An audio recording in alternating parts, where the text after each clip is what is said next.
할렐루야, 반갑습니다. 오늘은 노아복음 17장 11절에서 19절 말씀으로 영광을 돌리러 온 사람이라는 제목으로 하나님의 말씀을 같이 묵상하도록 하겠습니다. 오늘은 하나님의 임재와 순종 그리고 영광과의 관계를 같이 생각해 보고자 합니다.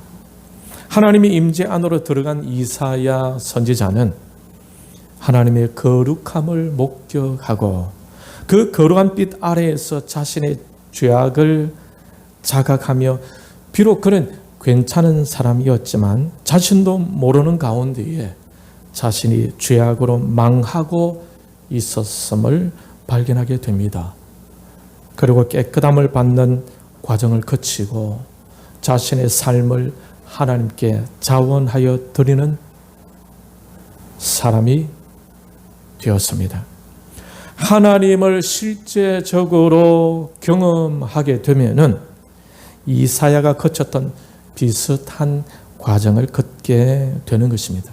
하나님의 임재를 경험하게 되면, 다른 말로 하나님의 실제적인 거룩함과 능력에 사로잡히는 체험을 하게 되면, 즉 아주 쉬운 말로 하나님을 진짜 한번 만났다면 먼저 정결케 되고 순종하게 되고 하나님의 뜻대로 살아가고자 헌신하게 되는 것입니다. 하나님의 영광을 위해 살게 된다는 것입니다.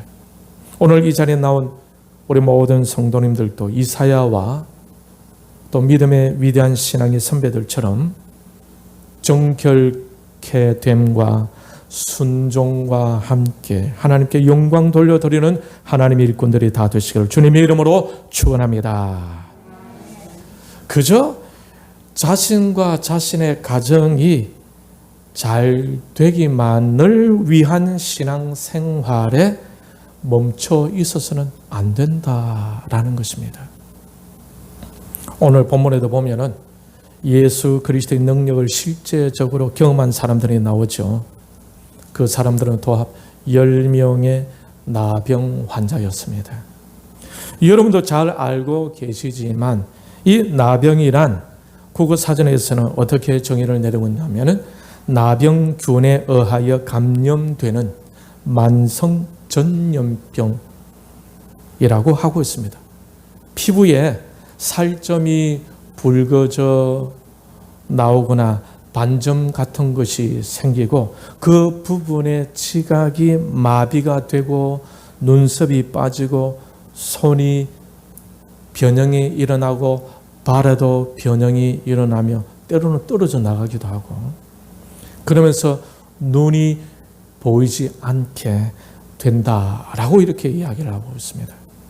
그래서 이러한 질병에 걸린 사람은 구약 시대부터 다른 사람들과 격리된 곳에서 거주할 수밖에 없었습니다. 왜냐하면 나병에 걸린 사람 자체도 성경은 부정하다고 말씀하고 있지만 그 병에 걸린 사람과 접촉하는 사람도 부정하다고 하고 있기 때문에 그렇습니다. 그래서 당연히 마을 안에 거주하지 못하고 마을 밖 외곽에 일반 사람들의 눈을 피해서 자신들만의 거주지를 형성하고 있었다라는 거죠.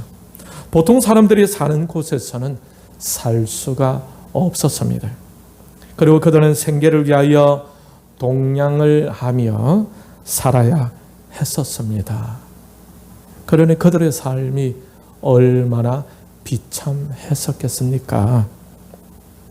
그러한 그들에게 예수님에 대한 소문이 들려왔던 것이죠. 그들에게 예수님에 대한 소문이 어떻게 들렸겠습니까? 그야말로 소망 중에 소망으로 들렸지 않았겠습니까? 그리하여 그 10사람이 예수님을 만나러 왔습니다. 그들의 비참한 현실로 인해 예수님 가까이로 다가오지도 못하고 멀리 서서 자비와 긍휼하심을 간절히 구하고 있는 것입니다. 13절에 보면은 소리를 높여 이르되 예수 선생님이여 우리를 불쌍히 여기소서. 여러분, 이 구절을 통해서 이들의 절실한 마음을 읽을 수 있겠습니까? 요즘도 그렇겠지만은 나병을 치료받는 것이 어디 쉬운 일이었겠습니까? 오늘날에는 약도 있고 병원도 있지만 그 당시에는 그야말로 거의 불치병이었습니다. 그러니 예수님에 대한 소문을 들은 그들이 주님으로부터 자신의 병을 치료받기를 원하는 그 마음이 얼마나 간절했겠습니까? 그 간절한 마음을 주님께서 아신 걸까요? 주님께서 그들의 부르짖음에 시원스럽게 응답해 주셨습니다. 주님이 어떻게 말씀하셨습니까? 14절에 보면은 가서 제사장들에게 너희 몸을 보이라. 그들은 자신들을 불쌍히 여겨 고쳐달라고 하고 있는데 주님은 치료도 해 주시지 않은 채 제사장에게 가서 몸을 보이라고 하고 있는 것입니다. 제사장에게 보이라는 것은 원래 나병이 낫게 되게 되면은 제사장에게 보이도록 되어져 있었기 때문에 그렇습니다. 낫게 해 주신다면야 전심으로 달려가서 제사장에게 보이겠죠.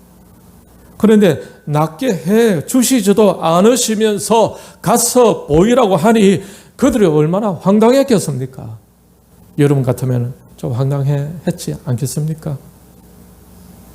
마태복음 8장 3절에 보면은 한 나병 환자가 주님께 나와 절하면서 주여 원하시면 저를 깨끗하게 하실 수 있나이다 라고 했습니다. 그러자 주님이 내가 원하노니 깨끗함을 받으라 라고 하세요.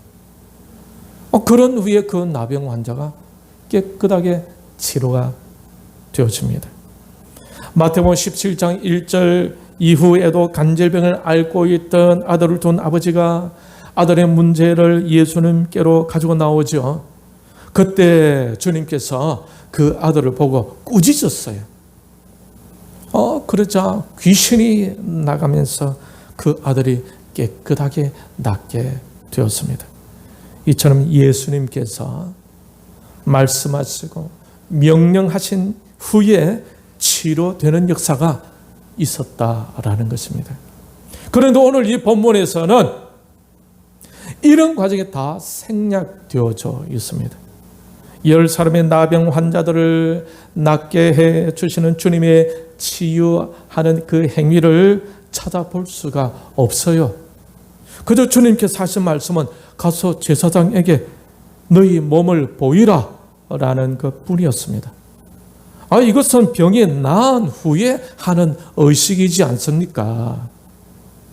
그런데 병이 전혀 낫지도 않는 상태에서 나을 조짐도 보이지 않는 가운데에서 제사장에게 가서 나은 것을 보이라고 하는 그 주님의 말씀은 얼핏 들으면 좀 이상한 것 같기도 하지 않습니까? 아마 이 나병 환자들도 처음에는 그렇게 들었을 수 있을 것입니다. 뭔가 좀 이상하네. 낫게 해 주셔야 되는데 제사장에 가서 보이라고. 또 무슨 말씀이야? 의아해 할 수가 있지 않겠습니까? 이 나병 환자들이 아주 현실주의자들이거나 눈으로 봐야 믿는 자들이었다면 예수님의 그 명령을 들은 후에 기가 막힌다 하면서 집으로 돌아갔을 수도 있지 않겠습니까?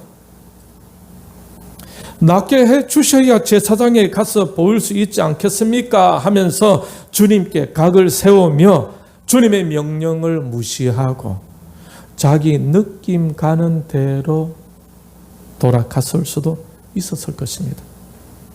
오늘날에도 이런 사람들이 있을 수 있지 않겠습니까?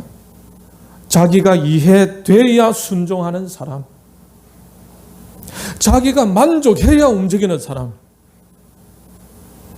자기 눈으로 목격해야 믿는 사람, 꼭 반대를 해야 적성이 풀리는 그런 사람들도 있을 수 있는 것입니다. 여러분 중에는 이런 사람들이 없는 줄 믿습니다. 오늘 이 본문의 10사람의 나병 환자들은 어떤 사람들이었습니까? 그리고 어떻게 해서 그들의 병이 치료받게 되었습니까? 나병 환자들은 이 예수님의 명령을 듣고 어떤 반응을 보였죠? 그들은 예수님의 말씀을 신뢰하고 순종하여서 용기를 내어 제사장에게로 갔습니다. 여러분, 제사장에게로 가기 위해서 출발하는 그 순간에도 그들의 병은 나을 조짐을 보이지 않았습니다. 그럼에도 불구하고 그들은 주님 말씀에 순종해 갔습니다. 그들은 예수님 말씀에 토를 달지 않았어요. 그런데 그들이 가다가 깨끗함을 받게 되어집니다. 14절 같이 읽겠습니다. 시작. 보시고 이르시되 가서 제사장들에게 너희 몸을 보이라 하셨더니 그들이 가다가 깨끗함을 받은지라. 어떻게 그들이 가다가 깨끗함을 받게 되어졌습니다. 단순한 순종이 이처럼 기적을 경험하게 한 것입니다. 전혀 나을 조짐이 없었을 때에도 예수님이 하신 말씀에 그저 믿고 순종해 갔던 것입니다. 오늘날 이 시대에도 예수님의 말씀에 흐름이 있어요. 성령의 흐름이 있습니다. 말씀으로 기도로 치유되는 복음의 능력의 흐름이 있습니다. 이 흐름에 같이 순종하며 반응을 보이는 사람이 있는 반면에 이 흐름을 알지도 못하고 오히려 반대의 흐름을 타는 사람들도 있다라는 거예요. 불쌍하죠, 불쌍해. 어거스틴은 이런 말을 남겼습니다. 어떤 말을 남겼느냐? 같이 읽겠습니다. 시작. 주님께서 우리에게 벼랑간 전에 없던 일을 명한다 하더라도, 그리고 꿈에서도 생각할 수 없었던 일을 명한다 하더라도 우리는 주저없이 행해야 할 것입니다. 벼랑간 전에 없던 일을 명한다 하더라도 뭘 한다? 순종해야 한다. 꿈에서도 생각할 수 없던 일을 명한다 하더라도 어떻게 해야 된다? 행해야 한다. 순종해야 한다.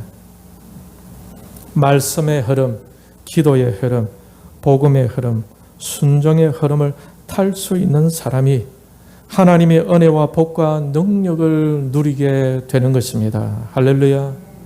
여러분도 이 흐름을 타고 예수님 안에 거하는 하나님의 사람들이 다 되시길 바랍니다. 하나님의 사람들은 이상하게 이 성령의 흐름을 타게 돼. 여러 가지 많은 방해가 있더라도 이상하게 또 이 흐름에 들어오게 되는 거예요. 그 하나님의 사람이에요. 하나님의 사람. 마귀의 자녀들은 이상하게 하는 것마다 이 하나님이 이끄시는 흐름을 타지 못해. 자꾸 이상하게 하나님께 거역하는 흐름으로 이상하게 자꾸 되어져 가. 그래서 요한일서에 하나님의 자녀와 마귀의 자녀들에 나타난다라고 이렇게 말씀하고 있는 거예요. 여러분, 이런 예화가 있습니다. 어떤 임금이 한 신하를 불러 이상한 명령을 내렸습니다. 이 운물물을 길어서 저기 밑 빠진 독에 가득히 채우시오. 뭐라고요? 이 운물물을 길어 저기 밑 빠진 독에 가득히 채우시오. 라고 이렇게 임금이 신하에게 명령을 했단 말입니다. 여러분, 밑 빠진 독에 물이 채워질 리가 있겠습니까? 있겠어요? 그렇지만 충성스러운 신하는 오직 임금의 명령만 생각하면서 밤을 낮삼아 물을 길어 날랐습니다. 그렇지만 밑빠진 독에는 물이 찼을까요? 안 찼을까요? 안 찼습니다. 결국에는 운물 바닥이 완전히 드러나고 마른 거예요. 그런데 그 운물 바닥에서 뭔가 반짝반짝 거리는 것이 있었는데 그걸 보니까 엄청나게 큰 금덩어리가 거기 있었던 거예요. 그래서 신하는 임금 앞에 무릎을 꿇었습니다. 임금님, 용서하소서. 독에 물을 채우지 못하였나이다. 용서하소서. 그런데 우물 바닥에서 이 금덩어리를 하나 건졌나이다 라고 이렇게 했어요. 그때 임금님은 빙그레 웃으면서 말했다고 합니다. 밑빠진 독에 물을 채우겠다고 운물이 바닥나도록 수고했구려. 그대는 참으로 충성스러운 신하여 그 금덩이는 그렇게 순종하는 신하를 위해 준비한 것이라오 라고 했답니다. 이 왕은 그 신하의 충성심을 보고자 했던 것입니다. 세상에는요, 꾀를 내서며 똑똑한 채 하다가 망하는 사람이 있지 않겠습니까?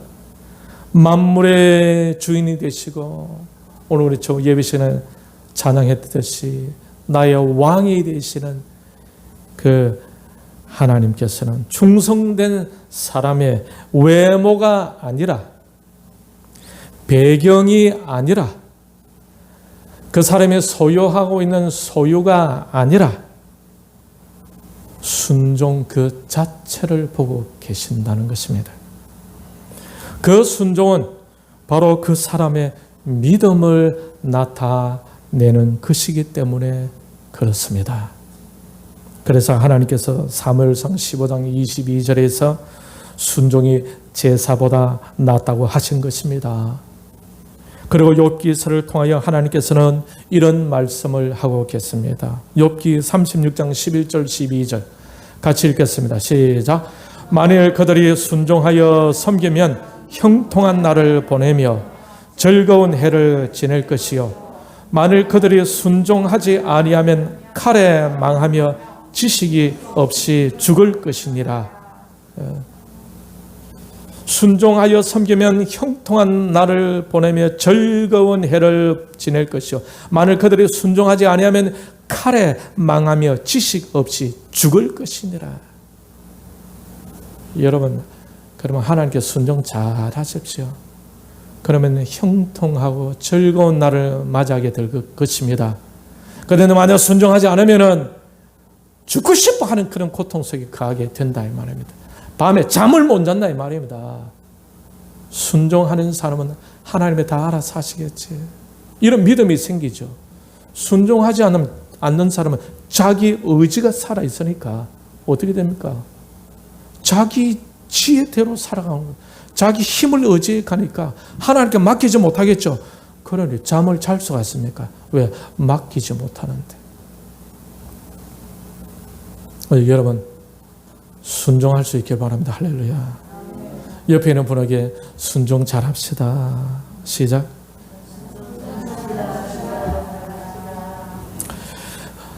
잠언 30장 17절은 또 이렇게 말씀하고 있어요. 같이 읽겠습니다. 시작. 아비를 조롱하며 엄히 순종하기를 싫어하는 자의 눈은 골짜기의 까마귀에게 쪼이고 독수리 새끼에게 먹히리라. 아비를 조롱하고 엄히 순종하기를 싫어하는 그 사람의 눈은 골짜기의 까마귀. 여러분, 까마귀는 어떤 짐승입니까? 별로 기분 안 좋죠. 까치가 좋지. 그런데 그 기분 좋지 않게 하는 그 까마귀의 그의 눈이 뽑히게 된단 말입니다. 그리고 또 독수리 새끼에게, 차라리 독수리면 더 낫지. 독수리 새끼, 팔랑팔랑하는 독수리 새끼에게 얼마나 비참합니까? 순종하지 않는 사람의 삶의 질이 이렇게 된다는 거예요.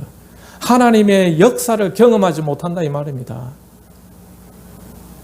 그런데 순종하는 자에게 엄청난 복을 약속하십니다.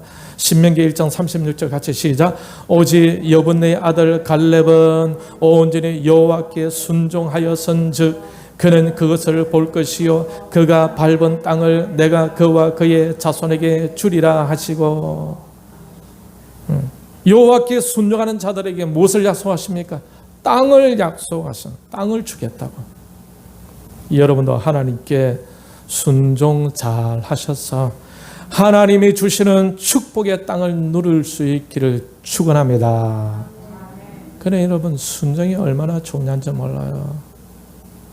그래서 사람을 사귀더라도 순종 잘하는 사람에게 사귀어야 돼. 알겠습니까? 하나님 말씀에 순종 잘하고, 교회 행사에 순종 잘하고, 또 장로님, 권사님 성경적인 것에, 장로님, 권사님은 성경적이지 않는데 순종하면 안 돼요. 그때는 장로님, 권사님 죄송한데 무리하지만은 그것은 성경적인 것 아닌 것 같습니다. 죄송해요. 요래할 수 있는 믿음의 사람이 되어야 되고, 그렇죠? 또 예의가 있어야 되겠죠. 그래서 여러분, 순종을 말씀에 순종하려고 애를 쓰는 사람을 곁에 있어야 나도 복을 받게. 왜? 그 사람 따라 순종하게 되어지니까. 그래서 늘 순종 잘 안 되는 사람 따라다니면요, 이상하게 그렇게 돼. 근묵자흑이라는 말이 있지 않습니까? 묵에 가까이 가게 되면 어떻게 된다고? 먹이 튀게 된다. 알겠습니까?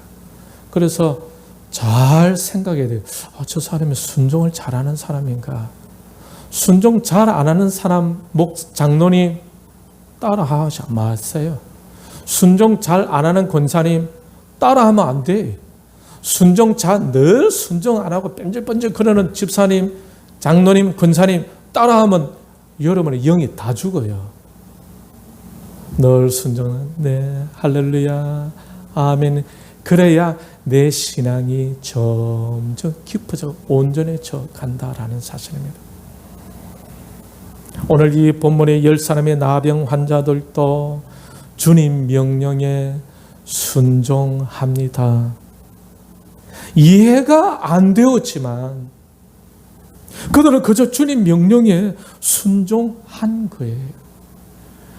그랬더니 가다가 그들의 병이 깨끗해 되었다라는 거예요. 할렐루야. 그러니 순종하는 그 믿음의 역사. 사랑하는 성도 여러분도 이와 같은 기적을 경험할 수 있는 순종의 사람들이 다 될 수 있기를 바랍니다. 할렐루야. 우리는 하나님의 자녀들이죠. 그리고 하나님으로부터 직분을 부여받은 사람들입니다. 그러므로 하나님께서 기뻐하시는 일이라고 생각되면, 이건 해야 할 일이다라고 생각된다면 그것은 사람 보고 순종해야 할 것이 아니라니까요. 그 일은 누가 주신 명령입니까? 하나님이 주신 명령이에요. 그 일은 누가 부여한 일입니까? 하나님이 부여하신 일이에요. 사람 보고 순종하나 마나, 그러면 사람을 기쁘게 하랴 하나님을 기쁘게 하라, 바울의 그 마음하고 맞지 않죠. 혹시 여러분 사람 때문에 하나님으로부터 부여받은 그 일을 안 하고 있는 일은 없습니까? 회개하셔야 돼요. 바로 즉각하셔야 돼요. 하나님께서 기뻐하시는 일이라면은, 하나님께서 원하시는 일이라면은 그것은 하나님께서 바로 그 사람 안에서 소원을 갖게 해 주신 것이고, 하나님께서 바로 그 소원을 이루도록 하나님께서 이끌어가고 계신다라는 것입니다. 그러니 그것은 하나님께 순종해야 할 것이다. 된다라는 겁니다.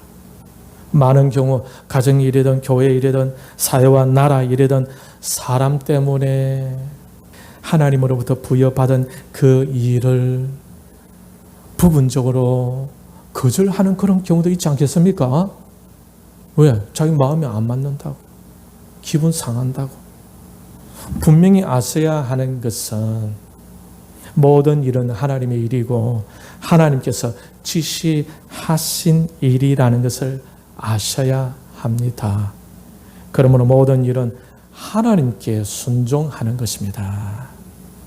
믿음을 따라 하지 않는 것이 죄라고 그랬죠. 로마서 14장 23절에 그것처럼 선을 알면서도 행하지 않는 것도 죄라는 것입니다. 야고보서 4장 17절 같이 읽겠습니다. 시작. 그러므로 사람이 선을 행할 줄 알고도 행하지 아니하면 죄니라. 행할 줄 알고도 행하지 않는 것, 행해야 한다는 것을 알면서도 행하지 않는 것, 그 죄라니까요. 왜? 하나님이 나에게 부여하신 그 명령을 내가 거절하는 것이기 때문에. 여러분, 10사람이 순종하자 어떤 일이 일어났습니까? 하나님의 기적이 나타났어요. 그런데 그 기적을 경험한 사람들의 반응도 각기 다릅니다. 10사람 모두가 다 기적을 경험하게 되었는데 그 중에 한 사람, 그것도 사마리아인 한 사람이 주님께로 돌아와 엎드려 감사하며 영광을 돌려드렸습니다. 사마리아인이란 유대인들이 상종도 하지 않는 사람입니다. 여러분 중에도 우리에는 그런 없겠죠. 세상에 보면은 진짜 꼴보기 싫은 사람 있잖아요. 보면 막 귀찮고, 그 사람 또 다른 사람이 그 사람 하는 거 보고 또 꼴보기 싫어한다고. 사마리아인이란 유대인들이 상종치 않았던 사람, 유대인들이 아주 개처럼 취급했던 사람들, 이 사마리아인 한 사람만 돌아왔다는 거예요. 그 중에 유대인들도 있었다라고 주석은 말하고 있는데, 유대인들이 돌아와서 감사하고 영광 돌릴 줄 알았는데 오히려 유대인들이 아주 천하게 여기던 사마리아인 그가 와가지고 하나님께 감사하고 엎드려 영광 돌려드렸다. 유대인은 믿음 있는 사람들이에요. 하나님을 믿는 사람들이잖아요. 사마리아인, 아주 이방인들이잖아요. 그러니까 몰라요. 모른다니까. 그래서 먼저 된 자가 나중되고 나중된 자가 먼저 된다고 말씀하고 있는 거예요. 혹시 여러분들이 아주 보면 꼴보기 싫은 사람 있습니까? 몰라요. 부자하고 나사로는 천국 가고 부자는 지옥에 갔지 않습니까? 그렇죠? 모른다니까. 내가 꼴보기 싫은 그 사람의 천국 가고 나는 하나님의 몰라. 나는 개털모자 썼는지 어떻게 알아요? 그러니까 주님 만날 날을 생각하고 겸손히 모두를 다 존중할 수 있어야 한다. 그죠? 이것이 하나님이 나에게 주신 그 사명에 순종하는 사람은 주위의 모든 일, 모든 사람들이 다 귀한 거예요. 그러므로 하나님으로부터 받은 그 사명대로 순종하고 섬겨야 된다라는 것입니다. 이 사마리아 한 사람, 설마 사마리아인이 왔을까 싶었는데 사마리아인이 와서 하나님께 엎드려 경배하고 하나님께 영광 돌려드리고 있다. 여러분의 이런 모습은 예수님의 능력을 경험한 사람들에게 나타나는 보편적인 현상입니다. 하나님의 능력을 경험하게 되면 어떤 반응이 일어납니까? 하나님께 영광 돌려드리기 위해 돌아오든지 아니면 무심코 넘겨버리며 제 갈 길로 가든지 하게 될 것입니다. 오늘 본문에서 이 한 사람은 주님께 돌아와서 감사하며 하나님께 영광 돌려드렸습니다. 하나님의 은혜와 하나님의 능력을 경험한 여러분들도 하나님께 돌아와 감사하며 하나님께 영광 돌려드리는 하나님의 사람들이 되시기를 바랍니다. 할렐루야. 그런데 9사람은 어떻게 하고 있습니까? 주님께 아무런 반응을 보이지 않고 있어요. 17절, 18절의 예수님의 말씀을 보게 되면은 그들에 대한 예수님의 섭섭한 마음을 볼 수가 있죠. 17절, 18절 같이 읽겠습니다. 시작. 예수께서 대답하여 이르시되 10사람이 다 깨끗함을 받지 아니하였느냐? 그 9은 어디 있느냐? 이 이방인 외에는 하나님께 영광을 돌리러 돌아온 자가 없느냐 하시고, 이 말씀을 통해 우리는 예수님의 어떤 마음을 읽을 수 있겠습니까? 하나님의 은혜와 능력을 경험한 사람이 하나님께 돌아와 영광을 돌려드리는 것을 기대하고 계셨다는 것을 알 수가 있습니다. 그러나 우리가 하나님으로부터 은혜 받고 능력을 받고 기적을 경험하고 하나님의 도우심을 받게 될 때에 우리에게서 자연스럽게 나타나야 할 반응은 주님께로 돌아가서 엎드려 감사하며 영광 돌려드리는 것입니다. 여러분, 주님께로 돌아가야 합니다. 주님 말씀으로 돌아가야 합니다. 주님의 뜻으로 돌아가야 합니다. 그리고 그 주님께 순종해야 합니다. 하나님의 은혜와 능력을 경험한 사람들이 주님의 말씀으로 돌아가지 않고, 하나님 은혜와 능력을 경험했다는 사람들이 주님께 감사하지 않고, 하나님의 은혜와 능력을 경험했다는 사람들이 주님께 순종하지 않고, 하나님의 은혜와 능력을 경험했다는 사람들이 주님께 영광을 돌려드리지 않는다면은 그 사람들은 주님께 섭섭한 마음을 갖게 하는 사람들일 수 있습니다. 주님의 마음을 시원하게 해드려야 하는데, 날 위해 십자가에 죽으신 그 예수 그리스도의 사랑을 생각하면 정말로 주님의 마음을 시원하게 드리는 사람이 되어야 하는데, 주님을 섭섭하게 드린다면 되겠습니까? 안 되겠죠. 여러분은 주님의 마음을 시원하게 해 드릴 수 있기를 바랍니다. 할렐루야. 혹 주님이 섭섭해 하시는 분들은 여기 안 계시겠죠.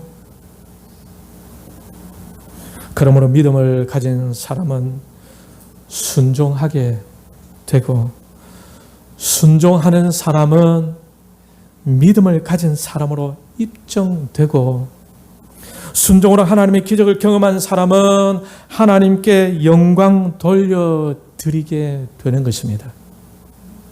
그리고 하나님께 영광 돌려드리는 그 사람은 주님의 말씀에 순종하게 되는 것입니다. 하나님께 영광 하면서 순종 잘 안 되는 사람은 어쩌면 그 사람은 진짜가 아닐 수 있습니다. 불순종 잘하는 것에 익숙해져 있는 사람은 그 스스로가 자신의 신앙이 진짜인 것처럼 생각하는 사람들도 있을 수 있지 않습니까? 그 사람 가짜일 수 있어요. 알겠습니까? 진짜 믿음이 있으면은 주님께 순종하게 됩니다. 이것이 성경적이에요. 여러분에게 믿음이 있습니까? 믿음이 있다면 지금 여러분은 순종하는 것이 매우 익숙하게 되어져 있을 것입니다. 여러분은 늘 순종하기를 원하십니까? 네. 여러분은 순종 지금 잘하고 계십니까? 잘하고 계십니까? 하니까 아멘이 별로 잘하는데, 순종하기를 원하십니까? 하니까 아멘 나오고. 사실 우리 연약한 우리 인간의 모습이에요. 그래서 우리는 예수님의 은혜가 필요한 거예요. 여러분, 순종하기가 참 어렵습니까? 그렇다면 여러분은 지금 건강한 믿음이 아닐 수 있다라는 것입니다. 그런데 여러분 지금 순종 잘하고 계십니까? 그렇다면 지금은 여러분의 믿음은 건강한 믿음이다 라고 생각하셔도 좋습니다. 평가는 하나님만이 하시겠지만은, 그런데 어떤 경우는 늘 순종을 잘 하지 못하는 경우의 사람들이 있다는 것입니다. 그 사람의 믿음은 온전하거나 건강한 믿음이 아닐 수도 있는 것입니다. 이런 믿음의 사람을 쫓아가면 안 돼요. 이런 사람들이 장로가 되고 권사가 되고 집사가 되고 목사가 되게 되면은 사공이 많으면 배가 어디로 올라간다고요? 산으로 올라간다는 것처럼 교회는 점점 이상하게 꼬이고 발전이 되지 못하게 되는 것입니다. 더 이상 성숙, 성장 이런 것들을 경험하지 못하게 되는 것입니다. 사도 바울은 먹든지 마시든지 무엇을 하든지 하나님의 영광을 위하여 하라고 권면하고 있습니다. 하나님께 영광 돌려드리는 것은 순종함으로 되어지는 것입니다. 여러분, 할렐루야, 하나님께 영광, 하나님께 영광, 영광 하는 말 시키는 겁니다. 순종 늘 안 하고, 일어나면 절대로 안 하고, 일어나면 절대로 안 하는 사람 있죠. 그거 하나님께 영광 돌려드리는 사람 아닙니다. 하나님의 영광이 그 속에 나타나지 않습니다. 그건 가짜예요, 가짜. 하나님께 영광, 할렐루야, 하나님께 영광 하는데 순종 안 할 수 있습니까? 이상한 거, 순종 안 하는 것이 이상한 거예요. 여러분, 사도 바울은 먹든지 마시든지 무엇을 하든지 하나님의 영광을 위하여 하라고 권면하고 있습니다. 하나님께 영광 돌려드려야 하는 것이요. 그 영광은, 하나님께 영광 돌려드리는 것이 무엇이라고요? 결국 순종하게 됨으로 인해서 더 영광 돌려드리게 된다라는 것입니다. 여러분은 하나님께 영광 돌려드리고 싶고, 여러분은 하나님께 영광 돌려드리고 있습니까? 그렇다면 여러분은 주님 말씀과 교회의 권위에 순종 잘하고 있게 될 것입니다. 순종 잘하고 있습니까? 그렇다면 여러분은 하나님께 영광 돌려드리는 삶을 살고 있는 것입니다. 그리고 여러분의 믿음은 건강한 믿음으로 입증받고 있을 것입니다. 하와는 마귀적인, 즉 성경적이지 않는 마귀의 소리를 듣고 하나님의 마음을 거부하고 거절하고 불순종하고 말았습니다. 어리석게. 결국 옆에 있던 아담까지 끌고 가버렸지 않습니까? 하와는 인류의 어머니 격이었지 않습니까? 그런데 그 위대하신 하나님을 곁에 두고서도 교활한 마귀를 쫓아갔으니 바보가 아닙니까? 바보. 하나님이 그 위대하신 하나님 곁에 있는데도 불구하고 마귀의 소리에 쏟고 넘어가 버리죠. 바보. 여러분, 마귀를 쫓아가면 이처럼 바보가 됩니다. 세상을 쫓아가면 결국 바보가 돼요. 그 마귀가 나에게 밥을 줍니까? 생명을 줍니까? 복을 줍니까? 사람을 쫓아가도 바보가 돼요. 우리는 오직 누구를 쫓아가야 됩니까? 누구를 쫓아가야 돼요? 하나님을 쫓아가야 됩니다. 하나님의 말씀을 쫓아가야 합니다. 성령 하나님의 이끄심을 쫓아가야 합니다. 바로 그 길이 진리의 길이고 그 길이 생명의 길이며 그 길이 영광의 길인 것입니다. 이 자리에 나온 여러분들은 순종함으로 주님의 능력을 경험하고 감사하며 주님을 경외하며 주님께 영광 돌려드릴 수 있기를 바랍니다. 할렐루야. 우리 옆에 있는 분에게 하나님께 영광 돌려드립시다. 시작. 영광 돌려드리는 것은 순종하는 것입니다. 시작. 돌리는 것은 순종하는 것입니다.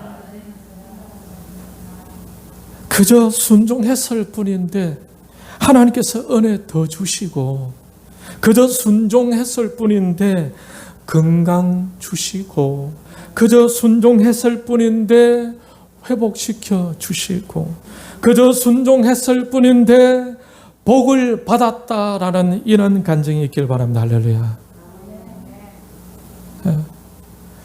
이 돌아온 나병 환자 한 사람이 그저 순종했더니 영광 돌아와가지고 주님의 마음을 시원하게 해드린 그 9 사람은 섭섭하게 만들어버렸죠.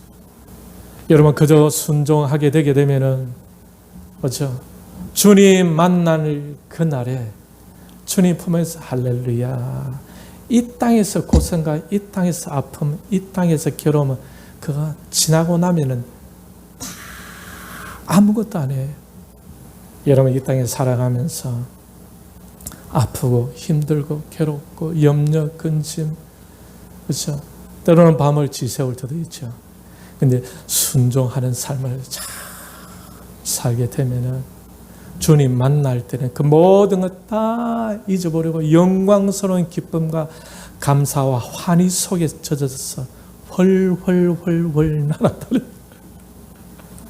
할렐루야 주님 하면서 그 세상에 있어도 그 괴로움 다 생각 안 나는 거예요. 생각 안 나는 거예요. 그저 순종했을 뿐인데 뭐 그러다가 우리가 말이죠, 주님께 뭐 대단한 것들 뭐 대단하게 한들 주님이 나에게 한 것 비하면은 그야말로 손톱만큼, 그러는 뭐 대단한 거 자랑할 것도 더 있나요? 그저 순종했을 뿐인데 주님께서 나를 이렇게 맞이해 주시다니,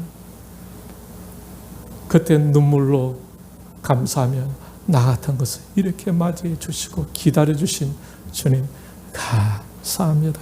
주님 품에서 떨어지고 싶지 않는 그때가 올 줄 믿습니다. 할렐루야, 할렐루야. 지금 어렵고 힘들고 혹 힘든 가운데 있잖아. 할렐루야, 주님 나를 기다리시는 주님을 생각하고 참고 순종해 갈 수 있기를 바랍니다. 할렐루야.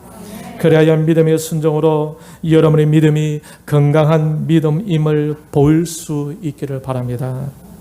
그렇게 하여 지속적인 하나님의 은혜와 복과 능력을 경험하면서 하나님께 영광 돌려드리고 여러분의 그 온전한 믿음을 여러분의 가족들뿐만 아니라 여러분 곁에 같이 예배 드리는 형제 자매에게 그 온전한 믿음을 전수해 줄 수 있는 하나님의 건강한 믿음의 일꾼들이 다 되어서 우리 한소망교회가 안으로는 더 강건하게, 밖으로는 사랑과 겸손과 섬김으로 더 성장해 갈 수 있기를 주님의 이름으로 축원합니다.